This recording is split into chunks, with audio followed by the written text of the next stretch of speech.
regardless of how you feel about Wack 100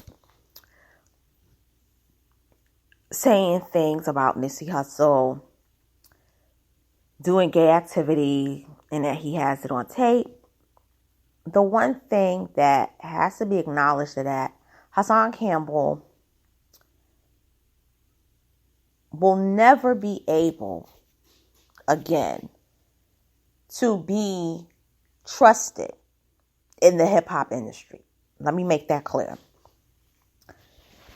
In that industry, or in the industry of hip-hop, it's like the entertainment industry. And I said this towards the intel of my latest upload. There are secrets that are withheld, or things that are discussed in secret. What I heard on the audio is that Wack 100 said what he had to say about the tape. He mentioned Big U can't be trusted. He also mentioned that he was the one that protected Nipsey's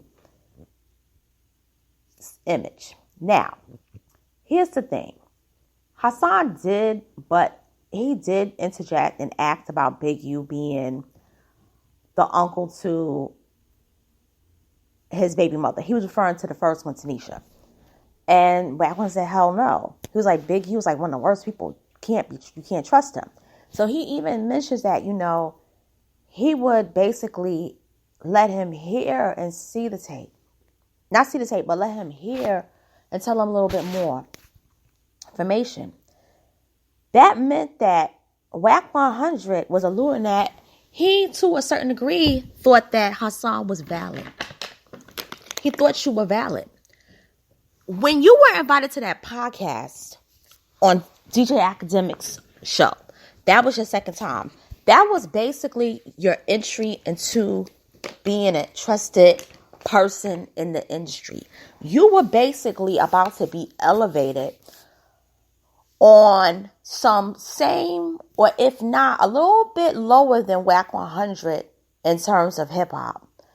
Wack 100 has the West Coast. You could have been elevated to run the East Coast. Even though it's strange and weird as it sounds, it's a possibility you could have been elevated to the next level. But that stunt that you just pulled, no one will ever trust you. No one's going to work with you. There's no person in hip hop that's going to want to work with you because you record people without their knowledge. Okay? You secretly record people. And that is whacker than what Wack 100 did, if you ask me. Now, Wack 100 being cool with Nipsey and then talking stuff about Nipsey, from what I heard in the tape, I didn't hear anything that was so bad. But people say it's horrible because he praised Nipsey all these years. However, he did drop some tea about Big U, stating that Big U is fake and how Nipsey got run over. He got basically gunned down by his homies, people he trusted. And many people have said that what Wack 100 was saying on that part was nothing new. But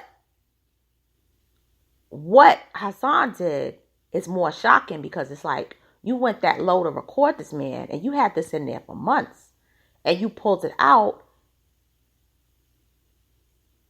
You recorded him so that if any time Wack 100 basically violated you, which is basically the whole man bada thing, said something smart about that, you were going to pull that out.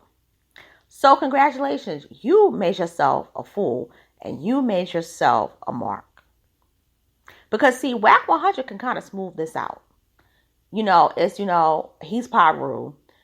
Nipsey Hussle was a Rolling 60s Crip, I believe.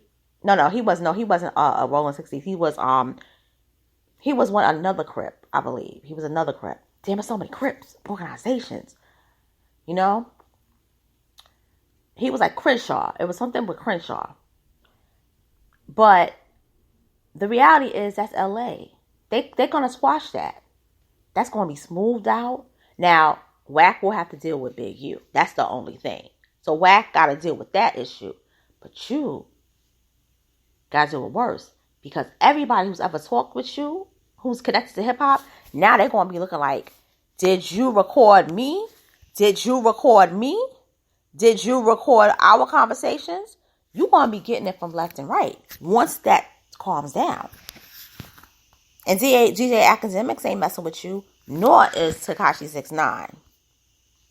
And all this was because you called Tekashi 6ix9ine a king. And Wack 100 corrected you on that. And he was right, because he's not a king. You was basically kissing Tekashi's ass, because I saw some of the clips from that. Well, I will be talking tomorrow, which will be probably within the next hour, because today is a new day. Thank you for listening. I will talk to y'all soon.